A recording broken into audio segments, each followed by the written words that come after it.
Hey guys, welcome to the YouTube channel of DCC NIT. Myself Mayur Ray, a second year CSC undergrad at NIT-A. Today I am going to discuss the problem Divan and Bitwise operations that came in Codeforces Round 757 Division 2. The problem states that once Divan analyzed a sequence A1, A2 up to AN consisting of n non-negative integers as follows. He considered each non-negative subsequence of the sequence A and computed the bitwise XOR of its elements and added up all the XORs, obtaining the cosiness of the sequence A. For example, let's say if this is the sequence 1, 2, 3, 4, then the subsequence can be 1, 2, 3, 4, 2, 4, and 2, but not 4, 3, and 0. These are the definition for subsequence. And we have to calculate the bitwise XOR of all the subsequences possible and find out their summation. So Divan was very proud of his analysis, but now he lost the sequence A and also the cosiness value. However, Divan remembers the value of bitwise OR of m contiguous subsegments of the sequence A. It turns out that each element of the original sequence is contained in at least one of these m subsegments. So this is the very important thing here. Like the main sequence will not be given.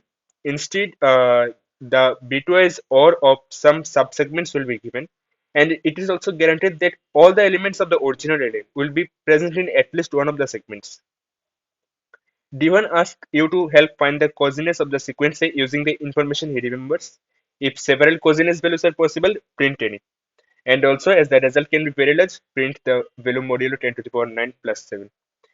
Now, the input format here, it starts with T, that is the number of test cases. Then there are two values N and M, that is the length of the sequence, and the number of sub segments for which the bitwise OR values are given. And the segments are given in the following form: LR, that is the left element of the segment, and the R means the right element, that is the first and last elements of the segment or the index, and the X is the OR value, that is from AL plus 1 up to AL. Now, it is guaranteed that each element of the sequence is contained in at least one of the segments, as told. Also, it is guaranteed that there exists a sequence that satisfies all constraints. Now, how to do this? For this, there is one important thing. Like, if you know how to find the bitwise XOR of an array of numbers, like bitwise XOR of the all the subsequence of an array of numbers, then this will be pretty straightforward for you. And how to find the bitwise XOR of all the subsequence of an array? For this, if you notice, there is an article on Geeks for Geeks. Here, it is given sum of XOR of all possible subsets. Here, the only thing you have to do is see here, like for all the elements, that's here int array means the array of numbers, and we have to find the OR value for or means the total OR of all the numbers. See here, all the numbers are OR together here, this part. So all the numbers are OR together. That is, we have to find the OR value of all the numbers together, and the final answer, that is the XOR value, XOR summation of all the subsequence of the array will be just the total OR value multiplied by 2 to the power n minus 1, where n is the length of the array. So that is the only thing you have to know here. So that is pretty straightforward if you know this formula. Now I will just show you the code here. See,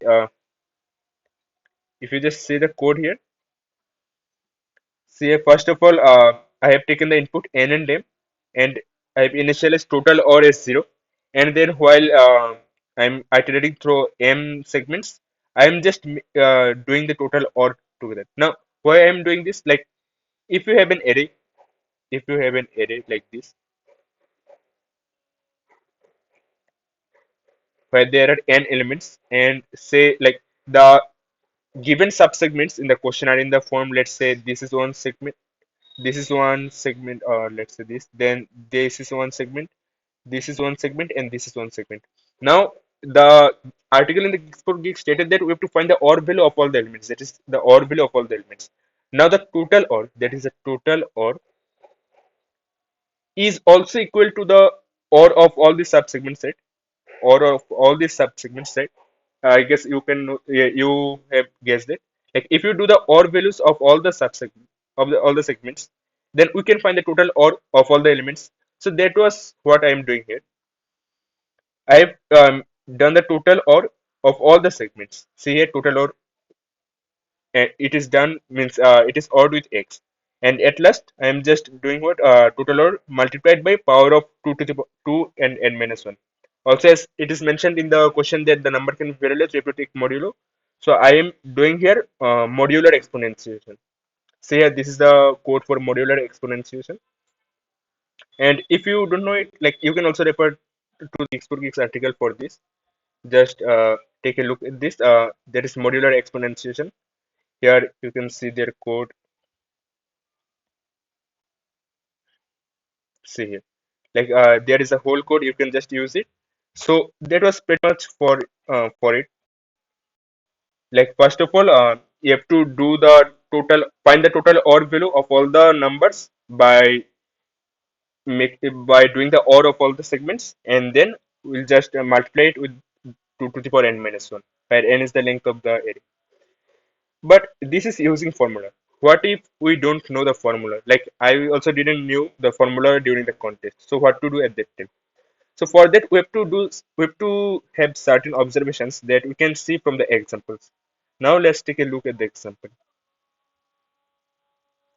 The first example states that there is two one, that is there are two elements and there will be one segment, and the segment is 1 2 2.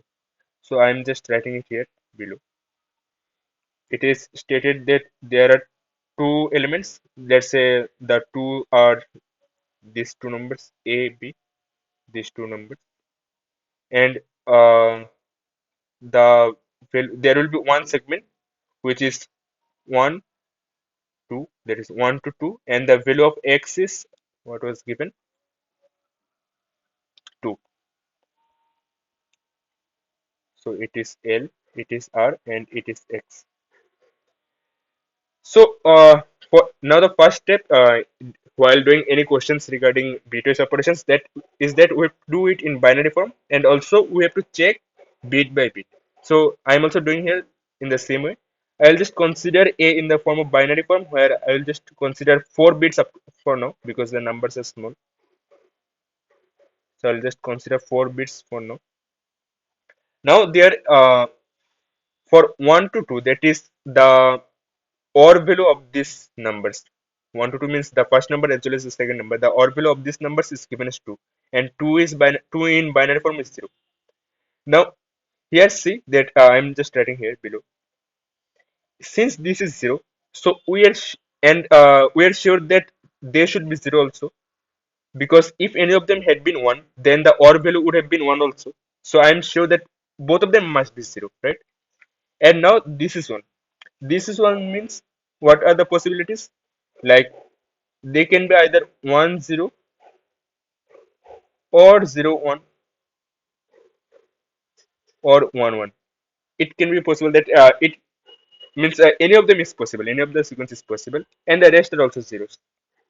The rest are also zeros. Now our task is to find the XOR of all the subsequences here, the summation of XOR of all the subsequences. Now, if you think like, what can we do here? First of all, since there is one thing like what I observed is this: since I am not sure what is the position of one here, like whether there will be 1 1 or 2 1 or what will be there, like I don't know. So what I did is I tried with all the possible combinations. First of all, I have taken 1 0 and 1 1 as the sequence here, like this. I have taken this sequence, and now I have computed the XOR value. So I am just considering this part because I know that the rest of the XOR values will be 0, of course, in their part, since all of them are zeros. And also we are doing we are taking one bit at a time. So for this part, I will take the XOR. So when I take one element at a time, so it will be first one will be 0 for this, then it will be 1 for this, and then it will be 0 XOR 1, which is also 1. So ultimately the value is 2.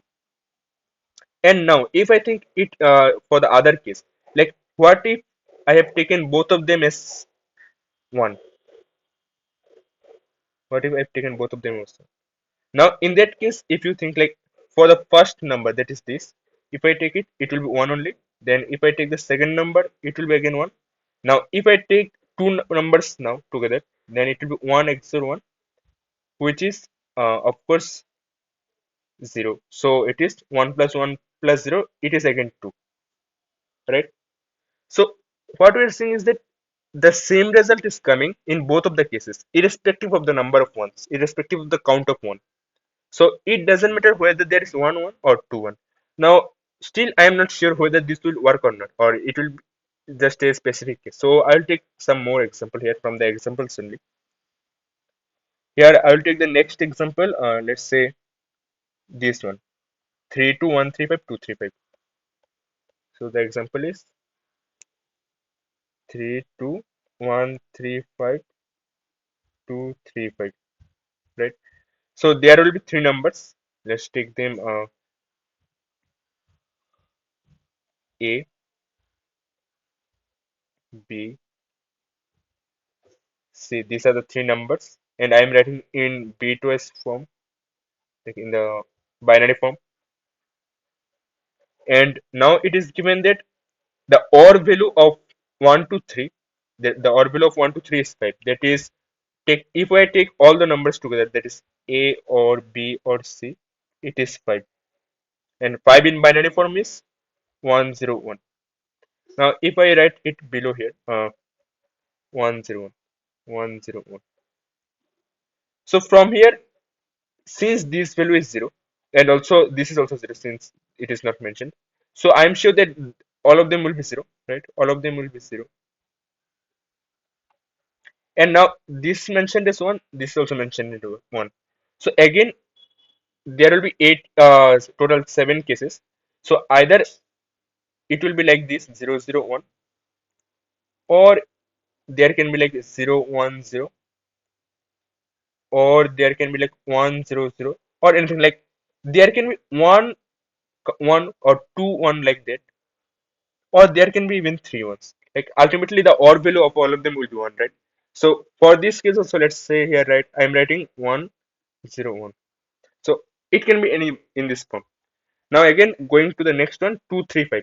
So that is the OR value of B and C is also given as 5, which is 1 0 1.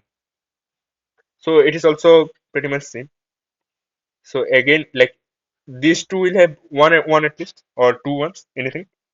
And this one will also have either 1 1 or 2 1. Like I am not sure for, like, if there is one, how many ones will be there? What is the count of one in the whole sequence? So I will again check one thing here, like whether it, does the count of one really matters or not. So for that, first of all, I will take only a single one. Let's say I have taken here a single one only. Now, if I've taken only a single one, so what is the XOR value that is coming? So for the first one, the XOR value is 0. For the second one, it is again 0. For the third one, it is again 1. And now I'm taking two numbers at a time. So this and this, 0 0, it is 0, XOR 0. Then 0 and 1, that is 0 XOR 1. Then again, the first one and the last one, 0 XOR 1. Now I'm taking all the three numbers at a time, that is 0 0 1. So it is coming as 1 2 and 3 4. It is coming as 4, right? So now it is like when I have a single one. Now what if I have two ones here? Let's say I have changed the first one to 1. Now here the count of 1 is 2 here, and there's 1 0. So what happens in this case? So I'll write it here. Let me get this.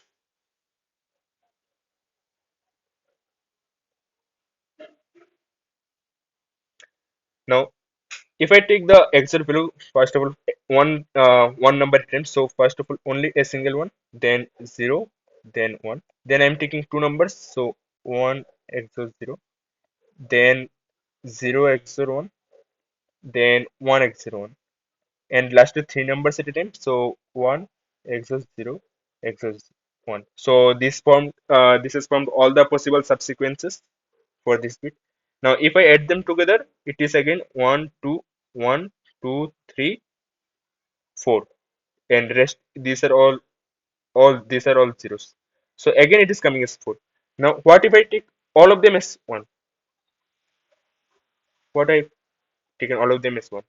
So if I take all of them as 1, so the first XOR is coming is like 1 plus 1 plus 1, then 1 XOR 1, then 1 XOR 1, then 1 XOR 1, and lastly 1 XOR 1 XOR 1. So here if I do it, again it will come as 4.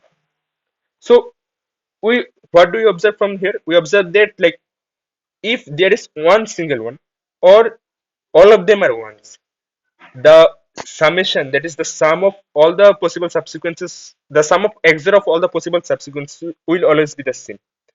So that is what we derived from here. That was our main observation. So basically what we can do is like if for any sequence, if for or let's say for any segment, if I find that there is a single one here, we can just assume that all the numbers will have one at that place, because it doesn't really matter whether we have all the number means all the bits at that position in all the numbers as one, or like some of the numbers only have one in that bit.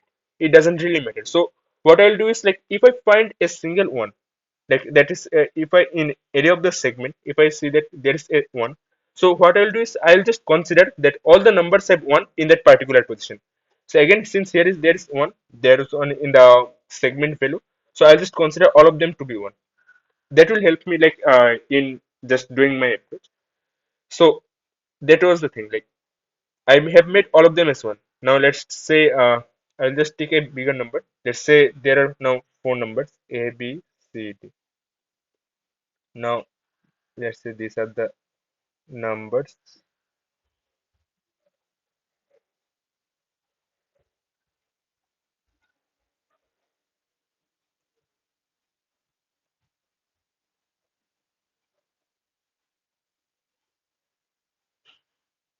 Now let's say the first segment that was provided in the question, it was let's say 2 to 3 and it is given as 7. So since 2 to 3 means for B and C it is given as 7. So what will 7 and 7 in binary form is 1 1 1. So since there is 1 in the first position, so I will just mark it as 1. I'll just mark it as 1, and for all the others also it will be marked as 1. Since there is 1 here also, so again for all I'll use a different color.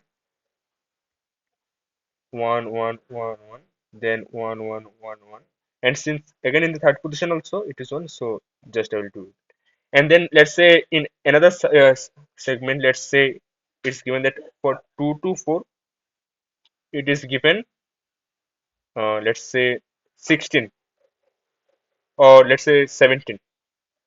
Now 17 in binary form it is 1 0 0 0 1, right? Yes. So here the first position has one and all are ones already, and then again this position has one. Okay, so I guess this won't be filled. Sorry, sorry, sorry. It won't be filled. It won't be filled. Let's say the number is instead of 17, let's say the number is 23. Now 23 in binary form is 1 0 1 1 1, right? So here for this place, yes, all of them has one. For this place, all of them has one. For this place, all of them has one. And now for this place, again, I will mark all of them as one, because it doesn't really matter whether they are one or not. And for the remaining places, it will be zeros, right? If there is a zero, so yeah, for the remaining places, it will be zero. So basically, what we are doing is that whenever I am finding a single one in the segment value, so for that part, I am just assuming that all the bits in all the number means the bits in all the numbers in that particular position will be one. So how can means and how to just simplify that? What I'll do, I'll just do the or the total or of all the segments. if I do the total or of all the segments, let's say if I OR them just together, then it will be just 10111, right? And thus it will give me like which are the positions that have at least one in the segment, which are the positions that is at least one single one in the segment. So if I find one in any of the segments, so and if I OR them together, so it will also have one, right? Let's say here these are given, these are not mentioned anything, right? These are not mentioned anything. But while I am yeah, doing OR together, so this bit also becoming as one since there was a single one here. So for this one, it is becoming as one. So ultimately, like if I find a single one in any of the OR values, it will also reflect in the total OR value. And so I'll just find the total or of all the segments together. And finally, what I'll do, I will just count like how many total combinations can be formed. Now our first main task is over, like finding like what will be the OR value, total OR value of all the numbers. And our next task is how many total combinations can be formed. Now, if you have like, let us consider just a single column.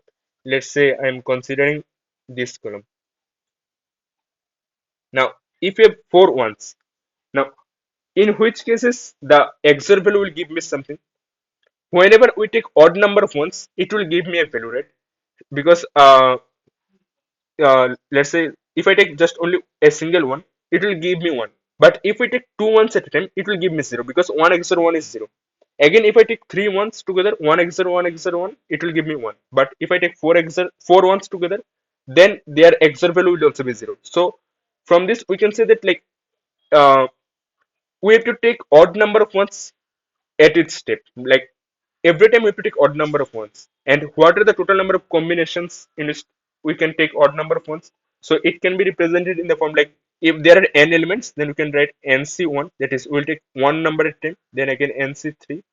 Then again nc5, and so on. And their summation, we know that their summation is 2 to the power n minus 1. So we'll what now our task is over. We have find the total XOR, sorry, total OR value, total OR value, and we'll just multiply it with 2 to the power n minus 1. So see, we have arrived at the same formula here from our observation.